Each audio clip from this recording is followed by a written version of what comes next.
ক্ষমতাচ্যুত সাবেক প্রধানমন্ত্রী ও আওয়ামী লীগ সভাপতি শেখ হাসিনার অনলাইন ভাষণের পর সারা দেশে সহিংস বিক্ষোভ ছড়িয়ে পড়েছে। চট্টগ্রাম, সিলেট, রংপুর, কুষ্টিয়া, খুলনা, বরিশাল, ভোলাসহ দেশের বিভিন্ন স্থানে আওয়ামী বিরোধী আন্দোলনের অংশ হিসেবে ভাঙচুর, অগ্নিসংযোগ ও দখল কার্যক্রম সংঘটিত হয়েছে।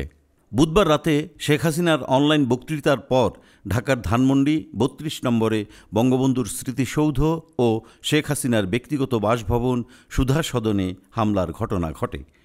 প্রত্যক্ষদর্শীরা জানিয়েছেন, বিক্ষোভকারীরা ভবনের বাইরে জড়ো হয়ে সরকার বিরোধী স্লোগান দেয় এবং এক পর্যায়ে নিরাপত্তা ব্যারিকেড ভেঙে ভেতরে ঢুকে পড়ে।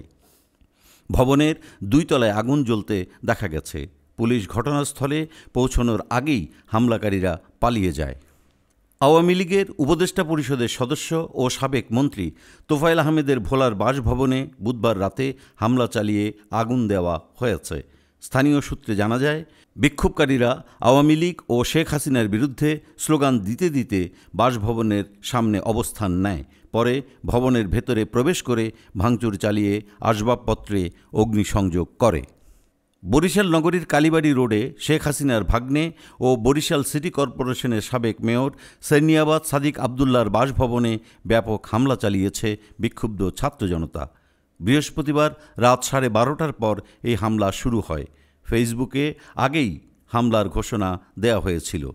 রংপুর বিশ্ববিদ্যালয় ও কারমাইকেল কলেজে স্থাপিত বঙ্গবন্ধুর মুরাল বুলডোজার দিয়ে গুঁড়িয়ে দেওয়া হয়। একইভাবে চট্টগ্রাম মেডিকেল কলেজ ও জামালখান এলাকায় বঙ্গবন্ধুর মুরালে হামলা চালানো হয়। চট্টগ্রাম মেট্রোপলিটন পুলিশের একজন কর্মকর্তা জানিয়েছেন, মিছিল থেকে বিক্ষোভকারীরা বঙ্গবন্ধুর মুরালের উপর হামলা চালায় এবং বৈষম্যবিরোধী ছাত্র আন্দোলন সংক্রান্ত স্লোগান দিতে থাকে।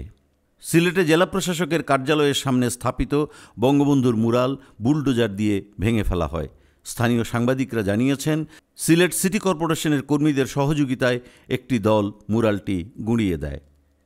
কুষ্টিয়ায় আওয়ামী লীগের যুগ্ম সাধারণ সম্পাদক মাহবুব উল আলম হানিফের বাড়িতে বুলডোজার দিয়ে হামলা চালানো হয়। বুধবার রাত 10টার দিকে শহরের পিটিআই সড়কে বিক্ষোভকারীরা মিছিল নিয়ে আসে এবং বাড়ির প্রধান ফটক ও সীমানা প্রাচীর গুঁড়িয়ে দেয়।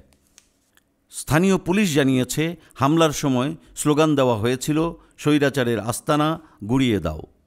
এরপর বিক্ষোভকারীরা জেলা আওয়ামী লীগের সভাপতি সদর উদ্দিন খানের বাড়িতেও একই ধরনের ভাঙচুর চালায়। খুলনায় শেখ হাসিনার চাচার বাড়ি শেখ বাড়ি বুলডোজার দিয়ে গুঁড়িয়ে দেওয়া হয়েছে। বুধবার রাতে বৈষম্যবিরোধী ছাত্র আন্দোলনের নেতাকর্মীরা সেখানে ভাঙচুর চালায়। স্থানীয় সাংবাদিকরা জানিয়েছেন, খুলনা সিটি কর্পোরেশনের 2টি বুলডোজার ব্যবহার করে বাড়িটি ভাঙা হয়। সরকার পক্ষ থেকে জানানো হয়েছে, দেশের বিভিন্ন স্থানে সেনাবাহিনী ও র্যাব মোতায়েনের বিষয়টি বিবেচনা করা হচ্ছে। ঢাকায় পুলিশের অতিরিক্ত বাহিনী মোতায়েন করা হয়েছে এবং বিভিন্ন এলাকায় বিজিবি টহল দিচ্ছে।